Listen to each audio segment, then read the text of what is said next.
ಈ ವಿಡಿಯೋವನ್ನು ನೋಡುವ ಮುನ್ನ ನೀವು ಇನ್ನೂ ಕೂಡ ನಮ್ಮ ಚಾನೆಲ್ ಅನ್ನು ಸಬ್ಸ್ಕ್ರೈಬ್ ಆಗದಿದ್ದರೆ ಸಬ್ಸ್ಕ್ರೈಬ್ ಆಗಿ ಮತ್ತು ಈ ವಿಡಿಯೋಗೆ ಒಂದು ಲೈಕ್ ಮಾಡಿ. ಸ್ನೇಹಿತರೆ ನಮಸ್ಕಾರ, ನನ್ನ ಹೆಸರು ಸುಜನ್. ದೂರದ ಗುಜರಾತಿನಲ್ಲಿ 1 ವರ್ಷ ಕೆಲಸಕ್ಕೆ ಹೋಗಿದ್ದೆ.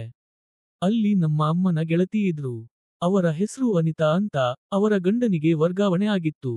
ಹೀಗಾಗಿ ಅನಿತಾ ಆಂಟಿ ಒಬ್ಬರೇ ಮನೆಯಲ್ಲಿ ಇರುತ್ತಾ ಇದ್ರು. ಹೀಗಾಗಿ ಅವರ ಮನೆಯಲ್ಲಿ ನಮ್ಮ ಅಮ್ಮನ ಒತ್ತಾಯದ ಮೇಲೆ ಉಳಿದುಕೊಂಡಿದ್ದೆ. ಅವರ ಮನೆಯಲ್ಲಿ 2 ರೂಮ್ ಇದ್ವು, ಒಂದನ್ನು ನನಗೆ ಕೊಟ್ಟಿದ್ದರು. ಮೊದಲು ಇರಲು ನನಗೆ ಇರಿಸು ಮುರಿಸು ಆಗತ್ತಾ ಇತ್ತು. ಆಮೇಲೆ ಅಲ್ಲಿ ಕೆಲವು ದಿನಗಳ ಬಳಿಕ ಸ್ನೇಹಿತರು ಸಿಕ್ಕರು. ಆಮೇಲೆ ವೀಕೆಂಡ್ ಪಾರ್ಟಿ ಗಿರ್ಟಿ ಅಂತ ಸುತ್ತಾಡೋಕ್ಕೆ ಪ್ರಾರಂಭ ಮಾಡಿದೆ. ಇದರಿಂದಾಗಿ ಮನೆಗೆ ಹೋಗೋದು ಲೇಟಾಗುತ್ತಿತ್ತು. ಇದೇ ಕಾರಣಕ್ಕೆ ಮನೆಯ ಒಂದು ಕೀ ನನಗೆ ಅನಿತಾ ಆಂಟಿ ಕೊಟ್ಟಿದ್ರು. ನಾನು ಹೀಗೆ ಕೆಲವು ದಿನ ಕಳೆದೆ. ಆಮೇಲೆ ಒಂದು ದಿನ ಅನಿತಾ ಆಂಟಿ ನನ್ನ ಬಳಿ ಯಾಕಿಷ್ಟು ಲೇಟಾಗಿ ಬರುತ್ತೀಯಾ ಅಂತ ಕೇಳಿಬಿಟ್ರು. ನಾನು ನಗುತ್ತಾ ಅವರಿಗೆ ಉತ್ತರಿಸಿದೆ. ಆಮೇಲೆ ರೂಮ್ಗೆ ಹೋಗಿ ರೆಸ್ಟ್ ಮಾಡುತ್ತಾ ಇದ್ದೆ. ಕೆಲವು ಸಮಯ ಆದ ಮೇಲೆ ಹೊರಗಡೆ ಯಾರೋ ಅಳುತ್ತಾ ಇರೋ ಸೌಂಡ್ ಬಂತು. ನಾನು ಹೊರಗಡೆ ನೋಡಿದಾಗ ಅನಿತಾ ಆಂಟಿ ತಮ್ಮ ರೂಮ್ ಬಾಗಿಲು ಹಾಕಿಕೊಂಡು ಅಳುತ್ತಾ ಇದ್ರು. ಈ ವೇಳೆ ತಮಗೆ ಮಕ್ಕಳು ಆಗಿಲ್ಲ ಅಂತ ಬೇಸರದಲ್ಲಿ ಇದ್ರು. ನಾನು ಏನು ಯೋಚನೆ ಮಾಡ್ದೆ ಪುನಃ ನನ್ನ ರೂಮ್ಗೆ ಹೋದೆ. ಹೀಗೆ ವಾರ ಕಳೆಯಿತು. ಅವತ್ತು ಕೂಡ ಪಾರ್ಟಿ ಮಾಡಿ ರಾತ್ರಿ ಲೇಟಾಗಿ ಬಂದಿದ್ದೆ. ಹೀಗಾಗಿ ಮನೆಗೆ ಬಂದು ತಲೆ ಮೇಲೆ ನೀರು ಹೊಯ್ದುಕೊಂಡು ಬರುತ್ತಿದ್ದೆ. ಈ ವೇಳೆ ನನಗೆ ಆಂಟಿ ಡಿಕ್ಕಿ ಹೊಡೆದ್ರು. ನನ್ನ ಟವಲ್ ಕೆಳಗೆ ಬಿದ್ದು ಬಿಟ್ಟು. ನಾನು ಸಾರಿ ಆಂಟಿ, ನೋಡಲಿಲ್ಲ ಅಂದೆ. ಅವರು ಪರವಾಗಿಲ್ಲ, ಹೋಗಿ ರೆಸ್ಟ್ ಮಾಡು ಅಂದ್ರು. ಆಮೇಲೆ ಅನಿತಾ ಆಂಟಿ ಹಾಲು ತಂದ್ರು. ಈ ವೇಳೆ ಅವರ ಕೈ ನನಗೆ ತಾಗಿತು. ನಾನು ಥ್ಯಾಂಕ್ಸ್ ಆಂಟಿ ಎಂದೆ.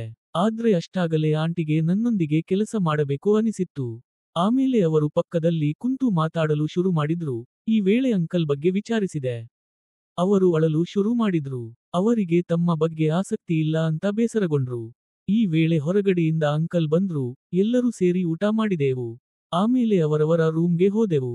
ಆಮೇಲೆ ರಾತ್ರಿ ಯಾರೋ ನನ್ನ ಪಕ್ಕದಲ್ಲಿ ಇರುವ ಅನುಭವ ಆಯಿತು. ಕಣ್ಣು ಬಿಟ್ಟು ನೋಡಿದಾಗ ಅನಿತಾ ಆಂಟಿ ಇದ್ದರು. ನಾನು ಗಾಬರಿಯಾಗಿ ಅಂಕಲ್ ಬಂದ್ರೆ ಕಷ್ಟ ಅಂದೆ. ಅನಿತಾ ಆಂಟಿ ಅವರು ನಿದ್ರೆಯಲ್ಲಿದ್ದಾಗ ಇವಾಗ ನಮ್ಮ ಸಮಯ, ಬೇಗ ಕೆಲಸ ಮಾಡು ಅಂದ್ರು. ನಾನು ಭಯದಲ್ಲಿಯೇ ಕೆಲಸ ಮಾಡಿಕೊಟ್ಟೆ. ಬೆಳಿಗ್ಗೆ ಎದ್ದಾಗ ಅನಿತಾ ಆಂಟಿ ಇರಲಿಲ್ಲ. ಎದ್ದು ಹಾಲ್ ಕಡೆಗೆ ಹೋದೆ. ಅಷ್ಟರಲ್ಲಿ ಅಂಕಲ್ ಕೆಲಸಕ್ಕೆ ಹೋಗಿದ್ರು. ನಾನು ಕೂಡ ರೆಡಿ ಆದೆ. ಅನಿತಾ ಆಂಟಿ ಟಿಫನ್ ತಂದು ಕೊಟ್ರು. ಆಮೇಲೆ ಮತ್ತೊಮ್ಮೆ ಆಂಟಿಗೆ ಎಲ್ಲ ಕೆಲಸ ಮಾಡಿಕೊಟ್ಟೆ. ಅಂದಿನಿಂದ ಆಂಟಿಗೆ ಕೆಲಸದಲ್ಲಿ ಸಹಾಯ ಮಾಡುತ್ತಿದ್ದೇನೆ. ಅವರು ನನ್ನ ಸಹಾಯದಿಂದ ಖುಷಿಯಿಂದ ಇದ್ದಾರೆ. ಸ್ನೇಹಿತರೆ, ನನ್ನ ಕಥೆ ನಿಮಗೆ ಇಷ್ಟ ಆದ್ರೆ ವಿಡಿಯೋಗೆ ಒಂದು ಲೈಕ್ ಮಾಡಿ, ಚಾನಲ್ ಸಬ್ಸ್ಕ್ರೈಬ್ ಮಾಡಿ. ಧನ್ಯವಾದ.